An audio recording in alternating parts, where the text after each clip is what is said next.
Assalamualaikum warahmatullahi wabarakatuh. Bismillahirrahmanirrahim. Alhamdulillahilladzi 'allamal Qur'ana khalaqal insana 'allamahul bayan wa faddala habibahu 'alar rusuli bi inzalil Qur'an wa karrama ummatahu 'ala sairil umami bi tilawatil Qur'an. Wassalatu wassalamu ala sayyidina Muhammad wa ala alihi wa ashabihi bi'adadi asraril Qur'an, amma ba'd. Yang saya hormati penasihat Takmir Masjid Jami'atin, hadir Pak Muslihin. Yang kami hormati Takmir Masjid Jami'atin beserta jajaran, hadir Pak Sekretaris. Yang saya hormati Bapak-bapak Ketua RT, hadir Bapak Ketua RT 1, Bapak Ketua RT 3, Bapak-bapak, Ibu-ibu jamaah Masjid Jami'atin yang dimuliakan Allah SWT. Pertama-tama mari kita memanjatkan puji syukur kehadirat Allah SWT, karena alhamdulillah malam hari ini kita masih bisa melanjutkan pengajian tafsir kita yang pada edisi kali ini memasuki ayat yang ke-8 dari suratul Baqarah. Mudah-mudahan keistiqomahan kita sekalian senantiasa mendapatkan barokah dari Allah Subhanahu wa taala. Amin Allahumma amin. Tidak lupa salat dan salam kita sampaikan kepada junjungan kita Nabi Agung Muhammad sallallahu alaihi wasallam yang selalu kita tunggu syafaatnya kelak di yaumil qiyamah. Bapak-bapak, ibu-ibu jamaah Masjid Jami'atin yang kami hormati, kita akan coba mempertajam kembali lanjutan ayat yang kemarin, yaitu surat Al-Baqarah ayat 7, dan saat ini kita memasuki ayat 8. A'udzubillahi minasyaitonirrajim. Bismillahirrahmanirrahim. Wa minan nasi may yaqulu amanna billahi wa bil yaumil akhir wa ma hum bimu'minin. Di antara manusia ada yang berkata, kami beriman kepada Allah dan hari akhir, padahal mereka sesungguhnya bukanlah orang-orang yang beriman. Di dalam ayat tersebut ada kata annas. Annas ini memiliki dua wajah dari akar katanya. Yang pertama, annas adalah bentuk jamak tetapi tidak memiliki bentuk tunggal secara lafadz, tapi secara makna itu memiliki kata tunggal tetapi berbeda lafadz. Anas artinya manusia, manusia secara umum. Ada makna manusia yang bentuk tunggal, tetapi secara lafadz dia tidak menjadi bentuk tunggalnya kata anas, yaitu kata al-insan. Al-insan itu manusia, tapi menunjukkan umum tapi satu. Tetapi kalau An-Nas itu menunjukkan umum tapi jamak. Secara makna sama-sama mereka umum, karena arti dari dua kata itu adalah manusia. Lalu kemudian bentuk atau wajah yang kedua dari kata An-Nas itu adalah dari kata anasu. Di situ ada hamzah di depannya, tetapi hamzah yang ada di depan itu dibuang, lalu dimasuki kata al, sehingga yang awalnya nasu menjadi an-nasu. Nah, hamzah yang ada di dalam kata an-nasu itu berbeda dengan hamzah yang dibuang tadi. Hamzah yang ada dalam lafadz an-nasu namanya hamzah wasol. Hamzah wasol itu hamzah ketika tidak ada huruf hidup di depannya, maka dia dibaca. Tetapi kalau ada huruf yang hidup di depannya, dia malah mati. Itu anna. Itu sama seperti hamzahnya di dalam surat Fatihah, ihdinas siratal mustaqim. Itu ketika iya kana budu wa iya kana sta'inu ihdinas siratal mustaqim. Kalau itu dilanjutkan, maka kata hamzah yang di depan ihdinas siratal mustaqim hilang.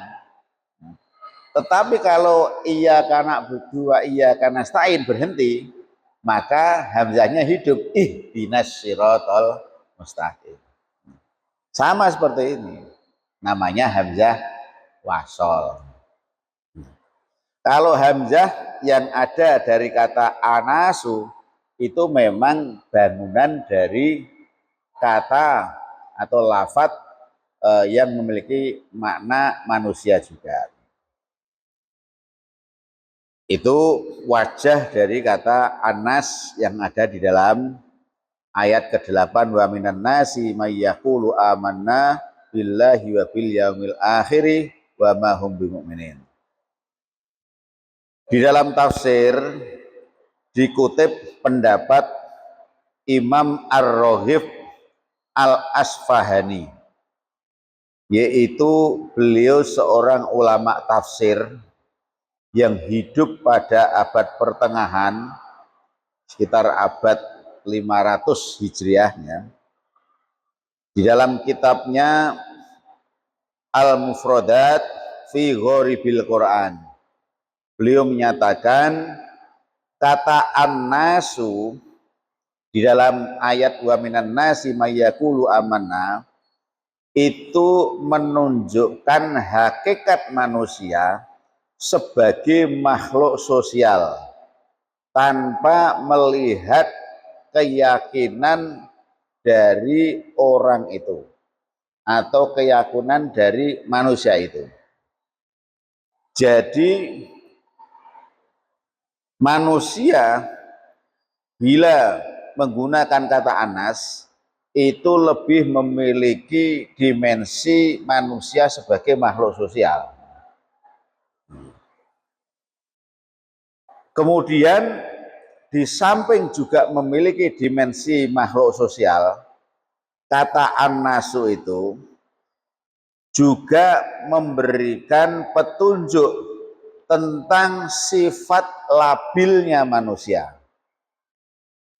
Sifat labil artinya mereka punya potensi iman, tetapi mereka juga punya potensi menyalahgunakan dari keimanannya itu. Itu namanya labil. Jadi kata an-nasu menurut Imam Ar-Raghib tadi itu mengandung dua pengertian, sebagai makhluk sosial dan sebagai makhluk yang labil. Itu makna dari anas. Jadi di satu sisi manusia itu makhluk mulia, tapi juga sekaligus makhluk yang tercela. Ini semacam paradok. Yo iman, tapi yo duwe tidak iman. Baik, tapi juga punya dimensi tidak baik. Itu namanya paradok. Nah, semua pengertian itu tercakup di dalam kata an-nasu yang ada di dalam ayat 8, wa minan nasi may yaqulu amanna billahi wa bil yaumil akhir. Nih. Lalu beda dengan kata al-insan yang tadi kami sebutkan. Kalau kata al-insan menurut Syekh Muhammad Fuad dalam kitabnya Al-Mu'jam Al-Mufahros Al-Fat Al-Quranul Karim mengatakan bahwa al-insan itu berasal dari kata al-insi yang berarti jinak. Jadi al-insan itu berasal dari kata al-insi yang berarti jinak. Kemudian juga berasal dari kata nasya yang berarti lupa. Juga berasal dari kata anasa yang artinya melihat atau mengetahui. Jadi al-insan memiliki akar kata terdiri dari 3, yaitu al-insi atau al-unsu, nah, itu artinya jinak, nasia artinya lupa, anasa artinya mengetahui. Makanya ada sebagian yang mengatakan manusia itu dari kata man dan nusia. Man sapane wong, nusia sing lali sapa man. Nasia lali sapa man. Itu begitu. Artinya manusia itu memang dari akar katanya memiliki makna lupa. Lah, kata al-insan itu di dalam Al-Quran disebut 73 kali dan berada di dalam 43 surat. Sementara kalau kata anas yang tadi kami sampaikan di atas itu disebut di dalam Al-Quran 240 kali dan tersebar dalam 53 surat di dalam Al-Quran. Jadi nas, anas, dan al-insan sama-sama banyak disebut di dalam Al-Quran. Ternyata memiliki beberapa pengertian yang berbeda. Nah, kata al-insan di dalam tafsir As-Sirat itu memiliki 2 dimensi. Yang pertama adalah dimensi jasmani atau dimensi tubuh. Yang kedua adalah dimensi rohani atau dimensi spiritual. Jadi kata al-insan itu mencakup 2 pengertian, baik jasmani maupun rohani.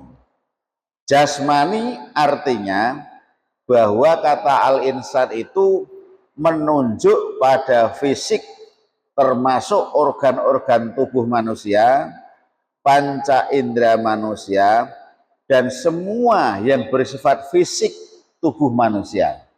Itu namanya jasmani.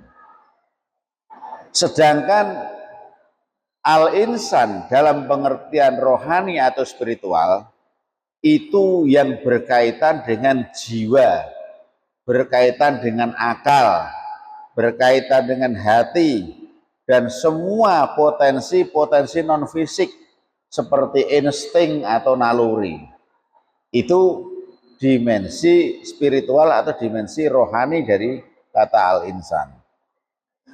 Jadi dengan demikian kata al-insan itu ternyata lebih lengkap maknanya, lebih komplit ya, dibandingkan yang lain-lain. Jadi disitulah keistimewaan manusia ya, yang di dalam bahasa Arab disebut dengan kata al-insan. Nah ini menunjukkan bahwa manusia dengan dua dimensi itu, maka manusia memiliki kesadaran diri, memiliki kemampuan berpikir, memiliki potensi berhubungan dengan Tuhan. Ini yang membedakan dengan makhluk lain. Jadi memiliki kesadaran diri, artinya ini berkaitan dengan jiwa, memiliki kemampuan berpikir, manusia memiliki akal, kemudian juga potensi untuk berhubungan dengan Tuhan.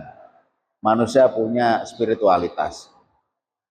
Jadi itulah mengapa al-insan itu menjadi sangat layak diturunkan sebagai khalifah di bumi.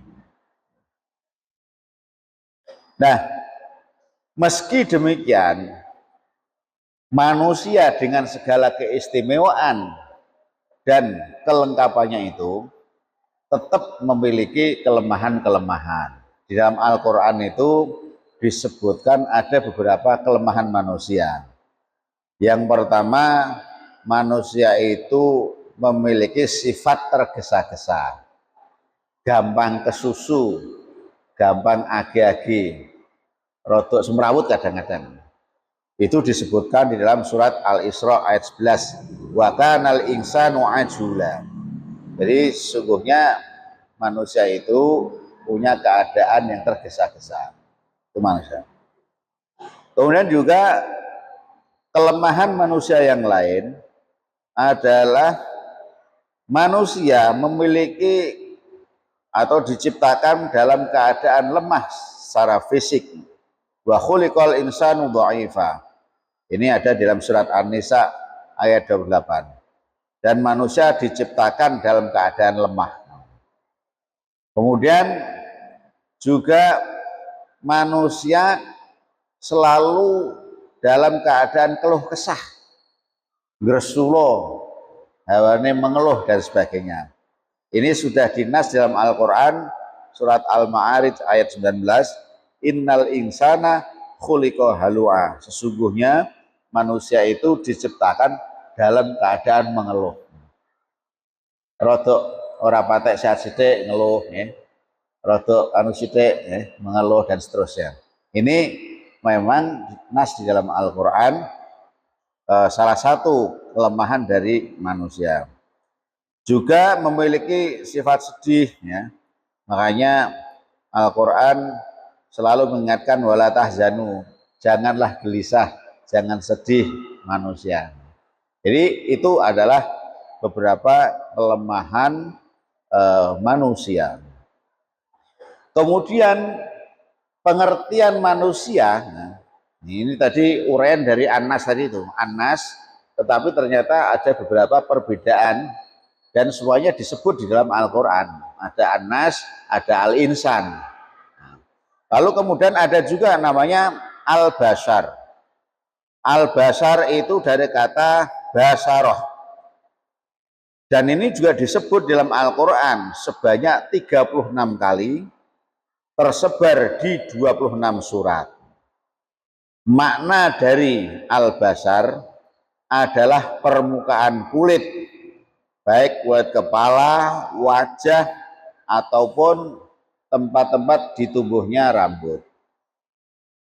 Jadi ini adalah pengertian manusia, tetapi yang pengertiannya lebih kepada bentuk tubuh. Kalau menurut Profesor Quraish Shihab, kata al-bashar itu lebih memperlihatkan aspek biologisnya. Di samping bentuk tubuh, juga soal kebutuhan-kebutuhan manusia dalam soal makan, minum, berhubungan suami istri, kemudian mengalami hidup dan mati. Jadi yang ada hubungannya dengan kondisi fisik tubuh al-bashar. Ini beda dengan yang al-insan tadi. Ya. Jadi perbedaan antara an-nas, al-insan, dan al-bashar, meskipun sama-sama memiliki pengertian manusia, tetapi memiliki perbedaan-perbedaan di dalam penonjolan makna atau pengertian yang ada di dalamnya. Qala Mujahid, menurut Imam Mujahid, hadhil ayah ila salati asratin fi na'til munafikin. Menurut Imam Mujahid, yaitu seorang ulama tabi'in dalam bidang tafsir dan qiraah, beliau menyatakan bahwa di dalam ayat ini, ayat wa minan nasi may yaqulu amanna ini, sampai dengan ayat ke-13-nya, semuanya nanti akan menjelaskan tentang sifat-sifat munafik, sifat-sifat orang munafik. Nah, di dalam ayat ini yang disebut munafik atau orang-orang munafik yang dimaksud itu adalah yang dulu pernah kita jelaskan itu, yaitu tokohnya namanya Abdullah bin Ubay bin Salul, yaitu seorang gembong munafik karena kebenciannya terhadap Rasulullah SAW. Memang mengapa Abdullah bin Ubay bin Salul ini membenci Rasul? Karena sebelum Rasulullah hijrah ke Madinah, dua suku besar yang ada di Madinah dulu itu awalnya mau menobatkan Abdullah bin Ubay bin Salul ini sebagai pemimpin di Madinah. Tetapi karena perangnya yang buruk, dan setelah Rasulullah hijrah ke Madinah, maka banyak yang menentang, banyak yang menolak. Akhirnya Abdullah bin Ubay bin Salul ini gagal menjadi pemimpin di Madinah. Dan itu yang dituduh menghalangi adalah Rasulullah Shallallahu Alaihi Wasallam. Karena itulah dia sangat membenci semua yang dilakukan oleh kaum muslimin di bawah kepemimpinan Rasulullah, selalu dihalangi oleh Abdullah bin Ubay. Termasuk pada saat perang Uhud, dia menarik 300 pasukan yang membuat pasukan kaum muslimin kalah dengan kaum kafir Quraisy pada saat itu. Nah, ini adalah gembong munafik yang ditunjuk di dalam Al-Quran Al-Baqarah ayat 8 ini. Kemudian juga ada lagi namanya Jad bin Qais. Mengapa dia juga disebut dengan munafik? Karena suka mencari-cari alasan untuk menghindari tugas, terutama ketika jihad, ketika berperang melawan kafir Quraisy. Jadi kadang-kadang alasan-alasannya itu tidak masuk akal, tidak punya keterkaitan dengan rencana yang disusun oleh pasukan kaum muslimin. Kemudian yang ketiga yaitu Maktab bin Qusair. Maktab bin Qusair ini seorang munafik karena dia menampakkan muslim, tapi sesungguhnya dia membenci Islam. Jadi kalau dulu ada namanya Snok Borgonya, nah, dia seorang ahli Islam, tetapi dia sesungguhnya membenci Islam. Dzalika annahum azharu kalimatal islami liyaslamu biha minan nabi sallallahu alaihi wasallam wa ashabi. Mereka itu menampakkan kalimat Islam agar dianggap sebagai orang Islam di hadapan Nabi dan sahabatnya.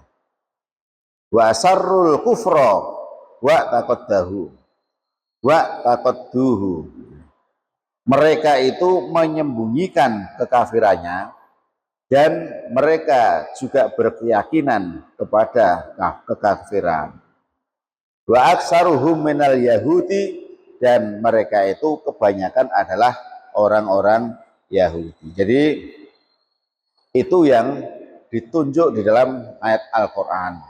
Tetapi kemudian menjadi iktibar, dikiaskan ya, sifat-sifat para gembong munafik yang ada pada masa itu bisa ditarik pada setiap zaman. Karena itu selalu relevan ketika kita mengkaji tentang ayat-ayat ini. Nah, munafik itu sendiri menurut Ibnu Jurayj, juga seorang ahli tafsir, beliau mengatakan al-munafiku yukhalifu qauluhu fi'lahu. Orang munafik itu perkataannya menyalahi perbuatannya. Itu munafik. Wasarruhu ala niyatahu. Rahasianya menyalahi keterus-terangannya. Wa mudkhaluhu mukhrajahu. Batinnya menyalahi lahirnya. Wa mashaduhu mughibahu. Kesaksiannya menyalahi ketersembunyiannya. Jadi itu Ibnu Jurayj memberi definisi munafik itu dalam beberapa pernyataan penting. Jadi perkataannya menyalahi perbuatannya, rahasia menyalahi terus terang, batinnya menyalahi lahirnya, kesaksiannya menyalahi ketersembunyiannya. Ada 4-nya. Menurut Imam Baydawi yang dikutip juga dalam tafsir, alladzina amanu bi afwahim walam tu'min qulubuhum. Orang-orang yang beriman dengan mulutnya dan tidak beriman di dalam hatinya. Jadi itu munafik. Orang-orang yang beriman dengan mulutnya tetapi tidak beriman di dalam hatinya. Wahum ahbathul kufrah, itu adalah sekeji-kejinya orang kafir. Wa abghaduhum ilallah, dan orang ini sangat membenci kepada Allah Subhanahu wa ta'ala. Nah, mengapa kok sampai dikatakan munafik itu justru sekeji-kejinya orang kafir? Karena dia memoles diri dengan keimanan, tetapi di dalamnya tersimpan kekafiran. Nah ini makanya luar biasa munafik. Makanya dalam Al-Quran itu fidarkil asqor, jadi di dasarnya neraka. Lalu kemudian menurut Ibnu Katsir, yang disebut dengan munafik itu idharul khairi wa israrus syarri, menampakkan kebaikan dan menyembunyikan keburukan. Menurut Ibnu Katsir ada 2 jenis munafik. Yang pertama munafik i'tiqadi, yang artinya adalah munafik dari sisi keyakinannya. Iman lahirnya tapi kafir dalam hatinya. Yang kedua namanya munafik amali, yaitu perbuatan yang terlihat baik tetapi sesungguhnya membenci, itu yang berkaitan dengan perbuatan. Nah, semuanya itu sama-sama berdosa dan masuk neraka. Jadi mereka ini dalam Al-Quran dikatakan innal munafiqina yukhadi'unallah. Orang-orang munafik itu sesungguhnya menipu kepada Allah Subhanahu wa ta'ala. Karena itulah makanya dianggap sekeji-kejinya orang kafir. Jadi dalam kesimpulan ayat 8 Al-Baqarah ini, bahwa sesungguhnya orang itu ada yang beriman secara sungguh-sungguh, tapi juga ada orang yang kafir secara sungguh-sungguh. Lah, yang diantara keduanya inilah orang munafik. Namanya ma baina wa baina, remeng-remeng ya. Jadi orang yang lahirnya sepertinya iman, tetapi ternyata batinnya tidak beriman. Ini yang disimpulkan dari ayat itu. Mereka mengatakan iman kepada Allah dan hari kemudian atau hari akhir. Hari akhir itu artinya hari kebangkitan setelah mati dan adanya hari pembalasan di akhirat kelak, tetapi di dalam hatinya dia menentangnya, dia menolaknya. Ini ayat wa minan nasi may yaqulu amanna billahi wa bil yaumil akhir wa ma hum bimumin. Wallahu a'lam bishawab. Semoga kita semua terhindar dari ciri-ciri orang munafik tersebut. Amin Allahumma amin. Baik, Bapak Ibu sekalian, inilah ayat ke-8 surat Al-Baqarah. Kita nanti pertemuan berikutnya akan kita lanjutkan ayat ke-9-nya. Dan sebelum kita akhiri, mari sama-sama kita tutup dengan membaca sholawat Yasin. Shallu ala Muhammad. Sallallahu ala Yasin Ahmad al-Hadi al-Amin. Sallallahu ala Yasin Ahmad al-Hadi al-Amin wa alihi al-muqarrabin wa sahbihi wa tabi'in wa alihi al-muqarrabin wa sahbihi wa tabi'in. حافظنا قل القرآن جودنا خلق اللسان فهمنا حق البيان ثبتناه في الجنان بعيدنا من الشيطان قربنا إلى الرحمن بعيدنا من الشيطان قربنا إلى الرحمن بعيدنا إلى الشيطان قربنا إلى الرحمن صلى الله على ياسين أحمد الهادي الآمين صلى الله على ياسين أحمد الهادي الآمين وآله المقربين وصحبه والتابعين وآله المقربين وصحبه والتابعين أعذنا من النسيان واختمنا على الإيمان والثقال في الميزان واللقاء بالغفران والدخول في الجنان والنظر بالرضوان والدخول في الجنان والنظر بالرضوان والدخول في الجنان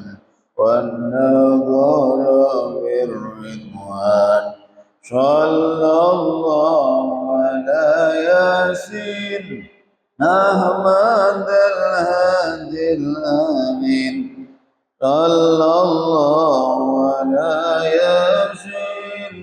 أحمد الهادي الآمين وآله المقربين وصحبه والتابعين وآله المقربين وصحبه والتابعين. Demikian Bapak Ibu sekalian, mudah-mudahan apa yang kita kaji malam hari ini bawa barokah untuk kita sekalian. Wallahu muwaffiq ila aqwamit thoriq. Wassalamualaikum warahmatullahi wabarakatuh.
دائما أبدا لا حبيبك خير الخلق كلهم هو الحبيب الذي ترجى شفاعته لكل هان من أول مقتحم يا ربي بالمصطفى